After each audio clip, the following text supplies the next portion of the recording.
Hola, ¿qué tal, chicos? Me alegra volver a encontrarme con ustedes. En este momento vamos a hablar de la filosofía que plantea Aristóteles, principalmente en lo que tiene que ver con la antropología. Dícese, antropología es la ciencia que estudia al hombre, ¿sí?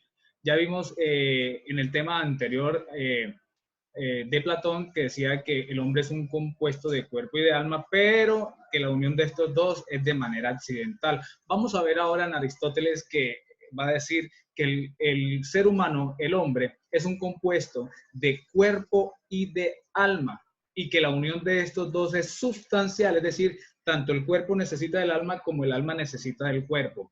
Aristóteles dice que el hombre es un animal racional y es un hombre también político, ¿sí? Entonces vamos a entrar nosotros a analizar un poco lo que es la filosofía, lo que es la doctrina de Aristóteles, a partir de esta bella información, como lo es la teoría antropológica. Pues bien, dentro de esta antropología teológica tenemos que hablar lógicamente del ser humano y vamos a ver qué plantea Aristóteles. Dice que el ser humano para Aristóteles es un ser natural más, ¿sí? Es un ser natural más, hasta tal punto de que en su explicación también utiliza la teoría ilemórfica. Claro, él va a utilizar esa sustancia, ese planteamiento de la teoría ilemórfica, ¿sí? En donde dice que sustancia es igual, ¿sí? A materia y forma, en donde dice qué materia pertenece el cuerpo y en donde dice que en la forma pertenece lo que es el alma, ¿cierto? Luego dice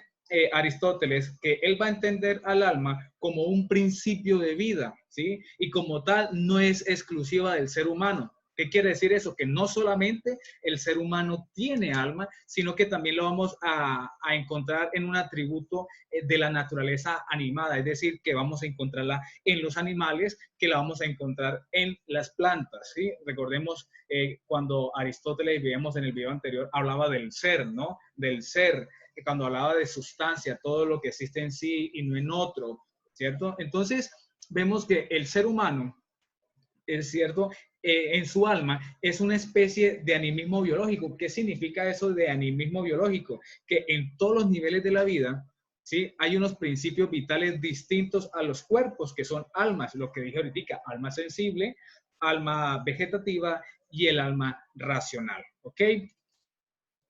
Vemos y seguimos reafirmando que para Aristóteles el hombre es un compuesto de cuerpo y de alma y que la unión de estos dos es sustancial.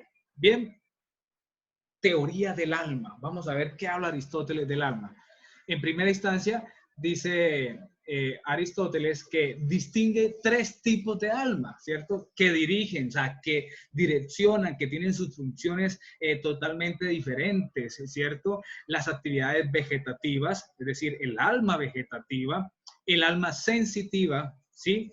Y por último, él menciona lo que es el alma intelectiva, es decir, el alma de los intelectuales en los seres vivos. ¿Sí? Cuando hablamos de las almas vegetativas, del alma vegetativa, estamos hablando de la naturaleza. Cuando hablamos del alma sensitiva, estamos hablando de los animales. Y cuando hablamos del alma intelectiva, estamos hablando racional, estamos hablando de los seres humanos. Claro, el único que tiene la potestad, el único que tiene la capacidad intelectual de utilizar la razón es el ser humano. ¿Sí? Los animales actúan por instinto.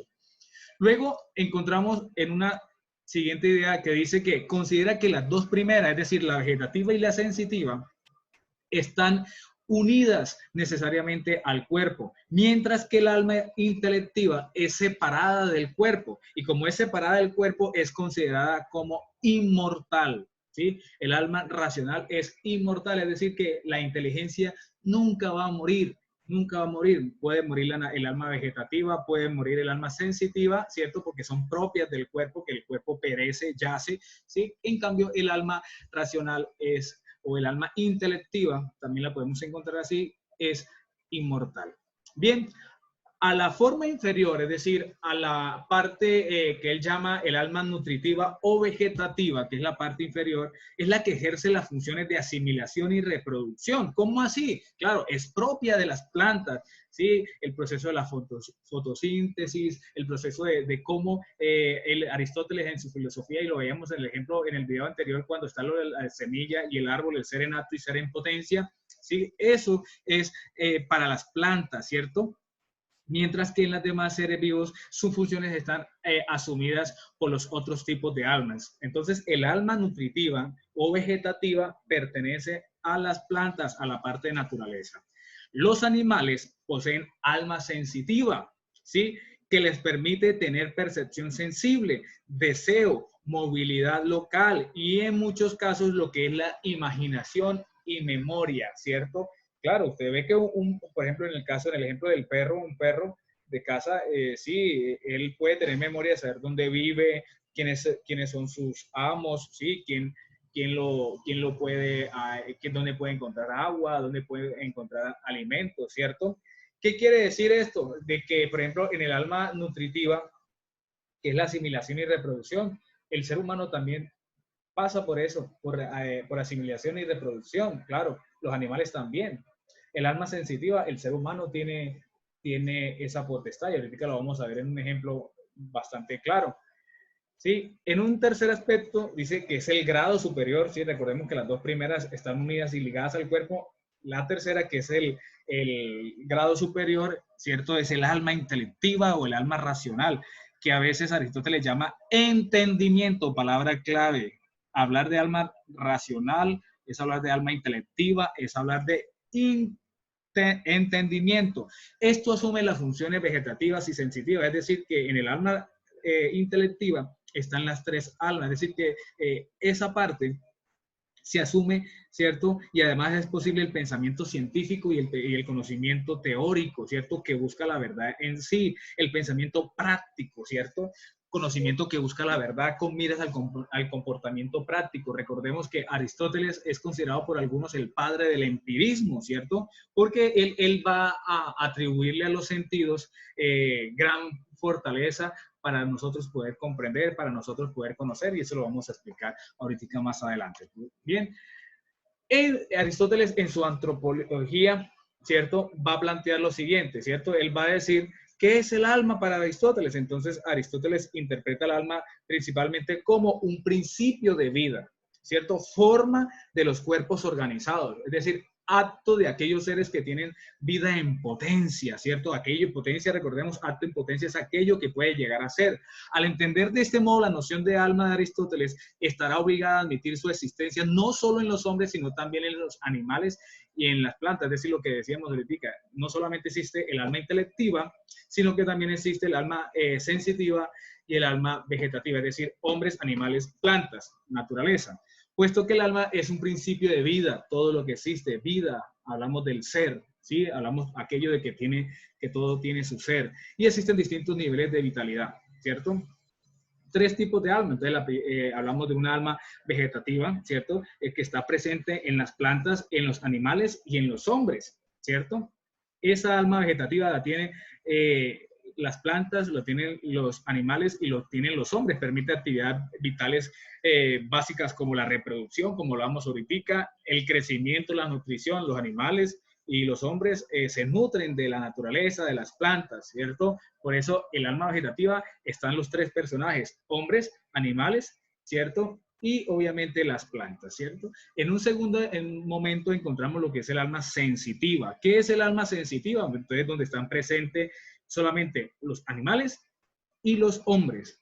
Animales y hombres. El alma sensitiva permite el conocimiento inferior o sensible, la percepción, es decir, captar esa realidad, ese fenómeno que se me presenta en un contexto o una realidad como tal. Entonces aquí ya aparece lo que es el apetito, ¿cierto? Los deseos y apetitos que tienen que ver con el cuerpo, como el deseo sexual y las ganas de comer y el movimiento local, ¿sí? Entonces, eso es lo que Aristóteles habla del alma sensitiva. Propia de los animales y los hombres aparecen los apetitos, los deseos de alimentarse en la parte sexual, en la parte del movimiento, ¿cierto? Y por último, habla de un alma intelectiva o un alma racional. Esto es propia del alma humana, ¿sí? Entonces ya podemos ver una diferencia de que el alma vegetativa lo tienen las plantas, los animales y el hombre, ¿sí? El alma sensitiva lo tienen los animales y el hombre. Y el alma intelectiva racional es propia de los seres humanos. Esta parte del alma humana no se encuentra ni en las vegetales ni en los animales. Gracias a ella el hombre posee actividades vitales, ¿cierto? ¿Como cuáles? Como el intelecto o el entendimiento, ¿cierto? Entonces, con esta imagen podemos observar que los tres niveles del alma en Aristóteles, ¿cierto? Haciendo este triángulo, esta pirámide. En la parte de abajo encontramos el alma vegetativa, es decir, donde hay nutrición, donde hay crecimiento, donde hay reproducción. ¿Y quiénes la tienen? Entonces la tienen las plantas, la tienen los animales y también obviamente la tienen los seres humanos. En la mitad encontramos el alma sensitiva, que es sensación, que es movimiento, ¿cierto? ¿Quiénes la tienen? Pues la tienen los animales y lo tienen los hombres, ¿cierto? Y en la parte de la cúspide, en la parte de arriba, está el alma racional o el alma intelectiva, es decir, del pensamiento, del entendimiento. ¿Quién la tiene? Pues solamente la tiene el hombre. El hombre es un animal racional y es un animal político por naturaleza, es decir, que está en relación con, ¿cierto? Ese es el planteamiento antropológico de Platón. Ahora vamos a observar que Aristóteles también va a hablar de una teoría del conocimiento. ¿Cómo va a enfocar Aristóteles esta cuestión de la teoría del conocimiento? Dice que para él todos los seres vivos tienen algún tipo de conocimiento, ¿cierto? De acuerdo a las funciones propias de cada uno. Las plantas, los animales y los hombres, pero cada ser humano tiene un tipo de conocimiento de acuerdo a una función específica. Distingue así varios niveles que van desde el mero conocimiento sensorial, es decir, a partir de la experiencia, hasta un conocimiento intelectual. Entonces, el conocimiento, ya aquí estamos hablando de los dos tipos de conocimientos que él plantea, el conocimiento sensorial y el conocimiento intelectual. Va a decir que la experiencia, ¿cierto? Es el contacto con la realidad, claro. El contacto con la realidad es el punto de partida del conocimiento. Entonces, por eso es que Aristóteles es considerado como el padre del empirismo, porque él dice que la experiencia, ¿cierto? Los sentidos, a partir de los sentidos, de lo que uno puede captar por los sentidos, uno va a captar la realidad. Y esa captar la realidad es el punto de partida ¿de qué? De nuestro conocimiento. Descarta la preexistencia del alma, como decía Aristóteles, en Platón en sus mitos, que el alma ya existía. Aristóteles va a decir que no, o sea, que eso no es, y por consiguiente da la posibilidad de que ésta haya contemplado lo que es, ¿sí? De aquí hay un alto valor que da a los sentidos, ¿sí? Y por ello dice que de los sentidos parte el conocimiento. Hablábamos de dos tipos de conocimiento, ¿cierto? El conocimiento sensible y el conocimiento intelectual. ¿Qué es el conocimiento sensible? Entonces es el primer nivel de conocimiento, ¿cierto? Se da también en ¿dónde? En los animales, ¿sí? Obviamente ese conocimiento sensible lo tienen los hombres y los animales, pero acá está diciendo que solamente que también se da en los animales.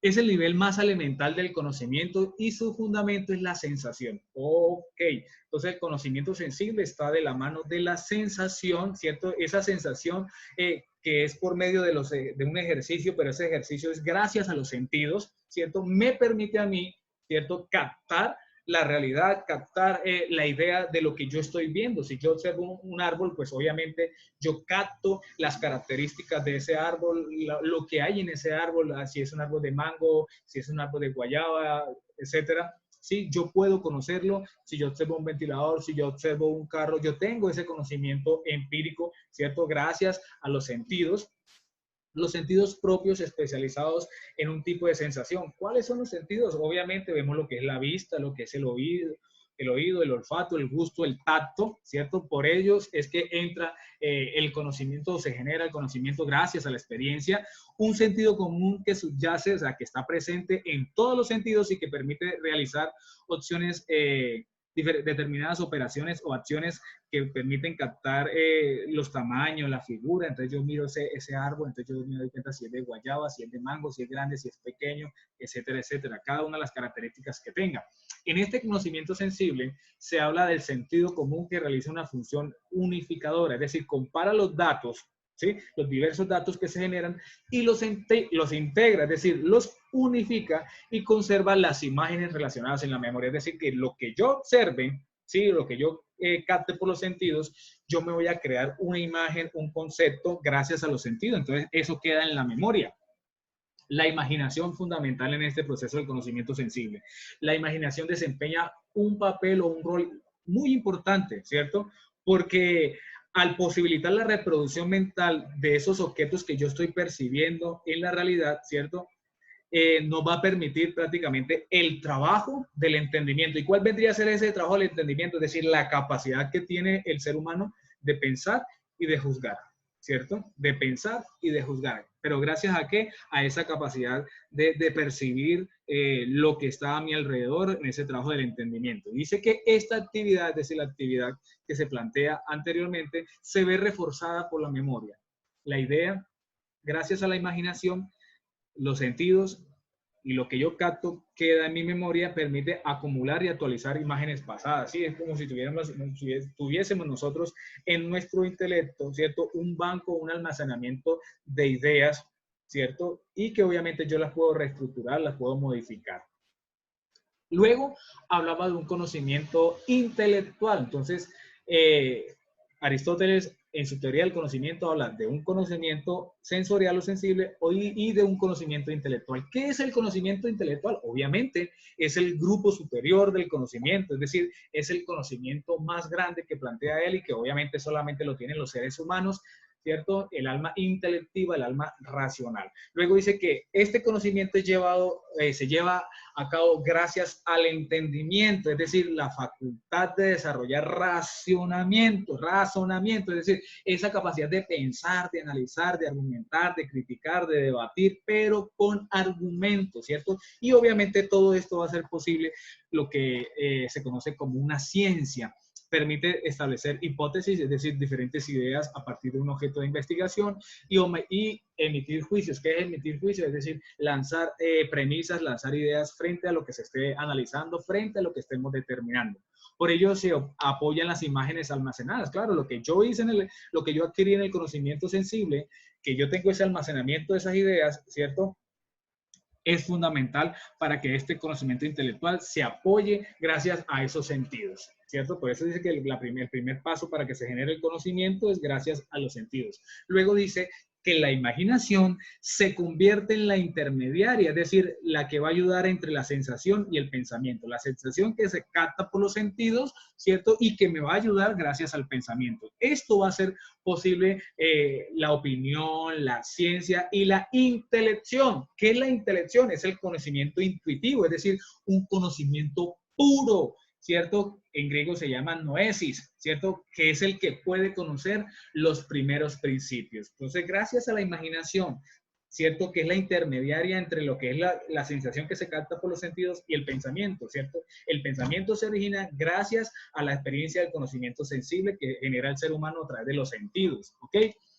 La ciencia, que siempre es verdadera, se establece por demostración, ¿cierto? Y cuando hablamos de demostración, estamos hablando del empirismo. Si usted quiere demostrar de que algo existe, demuéstrelo, ¿cierto? Demuéstrelo con análisis, con imágenes, con argumentos, con hipótesis, demuéstrelo. Y tiene por objeto conocer el universo, es decir, todo su contexto, y al mismo tiempo conocer ese concepto de las cosas que el entendimiento agente tiene por abstracción, es decir, que ese entendimiento es capaz de sustraer, de extraer a partir de lo que yo estoy analizando, a partir de lo que yo estoy observando. Bien, Aristóteles distingue dos clases de entendimiento.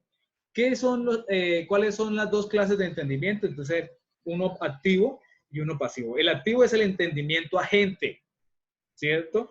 Y el otro entendimiento es el entendimiento paciente. ¿Qué sucede aquí? Y lo leo literal. Sobre el entendimiento paciente, dice Aristóteles que hay que suponer que es como una tablilla en la que no hay nada escrito, ¿sí? Una hoja, hagamos una contextualización, digamos una hoja en blanco, ¿cierto? No hay nada, no hay nada.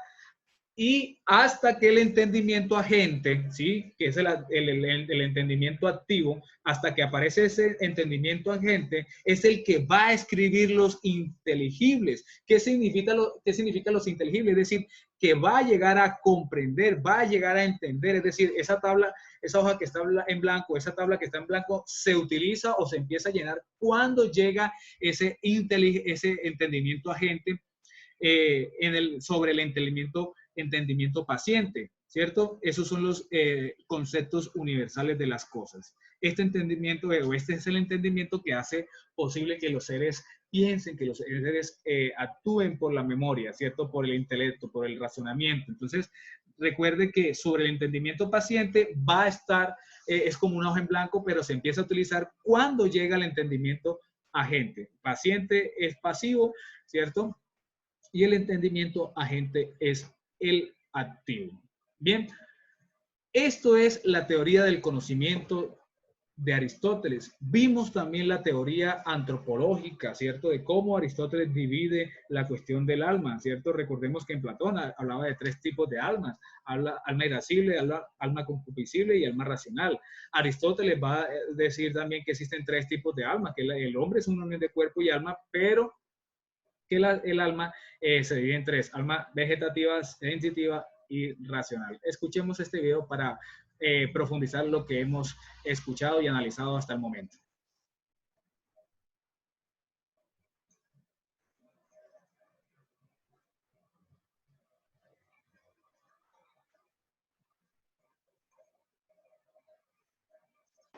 Bienvenidos a unprofesor.com. Hoy vamos a hablar de la concepción que tiene Aristóteles sobre el alma. Aristóteles, a diferencia de Platón, se interesa por todos los seres vivos y no por solo el ser humano, sino que le interesa a Aristóteles la biología. De hecho, la mayor parte de textos que ha escrito Aristóteles son textos de biología, en lo cual se encarga de, por ejemplo, clasificar los seres vivos. En el terreno de la filosofía, lo que nos interesa de este planteamiento biológico de Aristóteles es su concepción del alma, entendida alma como aquello que da vida a un cuerpo, y por lo tanto no un elemento exclusivo del ser humano. Por lo tanto, alma tienen todos los seres vivos. Según Aristóteles, existen 3 tipos de alma: el alma nutritiva, el alma sensitiva y el alma racional. El alma nutritiva es la que poseen todos los seres vivos: plantas, animales, seres humanos. Es la encargada de proporcionar alimento al ser vivo. El alma sensitiva es aquella que permite interactuar con el medio. Las plantas solo poseen alma nutritiva y por lo tanto ante un enemigo no pueden huir. Los animales que poseen alma sensitiva sí que ante un estímulo de miedo pueden acabar huyendo, o ante un estímulo de comida pueden acabar atacando. Esta interacción con el medio las plantas no la pueden tener, los animales sí, y la proporciona el alma sensitiva. Finalmente tenemos el alma racional, que es el alma propia del ser humano. Este alma está dividida en 2 grandes grupos: el intelecto agente y el intelecto paciente. Hay que tener presente también que Aristóteles, a diferencia de Platón, considera que el alma es material y, por lo tanto, mortal. No hay ningún elemento individual que sobreviva a la muerte, según Aristóteles. Por lo tanto, diríamos que encontramos que el alma serían elementos que forman parte de nuestro cuerpo. Claro, el alma nutritiva sería, por ejemplo, nuestro sistema digestivo. El alma sensitiva sería, por ejemplo, nuestro cerebro y nuestros músculos. El alma racional sería nuestra mente. Según Aristóteles, estos elementos son también materiales y, por lo tanto, que desaparecen con la muerte del cuerpo. Sin embargo, el intelecto agente es un elemento inmaterial y un elemento que sobrevive a la muerte del individuo. Pero el intelecto agente no es individual, sino colectivo. Existe un intelecto agente para toda la humanidad. Con lo cual, sigue siendo cierto aquello que decía Aristóteles, que no hay ningún elemento personal que sobreviva a mi muerte, ya que lo que sobrevive a mi muerte, que es el intelecto agente, no es mío, es colectivo. Con lo cual, la muerte es el final de la existencia para Aristóteles. Es el intelecto agente, que todo lo conoce, quien posibilita el conocimiento del intelecto paciente, que es un elemento particular. El conocimiento se establece a partir de la experiencia. Cuando yo veo un objeto, el intelecto agente proyecta sobre el intelecto paciente el universal de aquello que yo estoy viendo. Por eso puedo reconocer una mesa, o una silla, o un árbol, pese a que nunca los haya visto. Porque nosotros reconocemos en el objeto el universal de aquello que vemos, gracias al intelecto agente que proyecta sobre el intelecto paciente este universal. Os invito a que vayáis a la página web de unprofesor.com. Bien, muchachos, hemos visto en esta videoclase lo importante que es la teoría antropológica para Aristóteles y vimos también lo que es importante la teoría del conocimiento. Bien, a todos muchísimas gracias por haber prestado atención. Nos veremos en una próxima oportunidad. Chao, chao.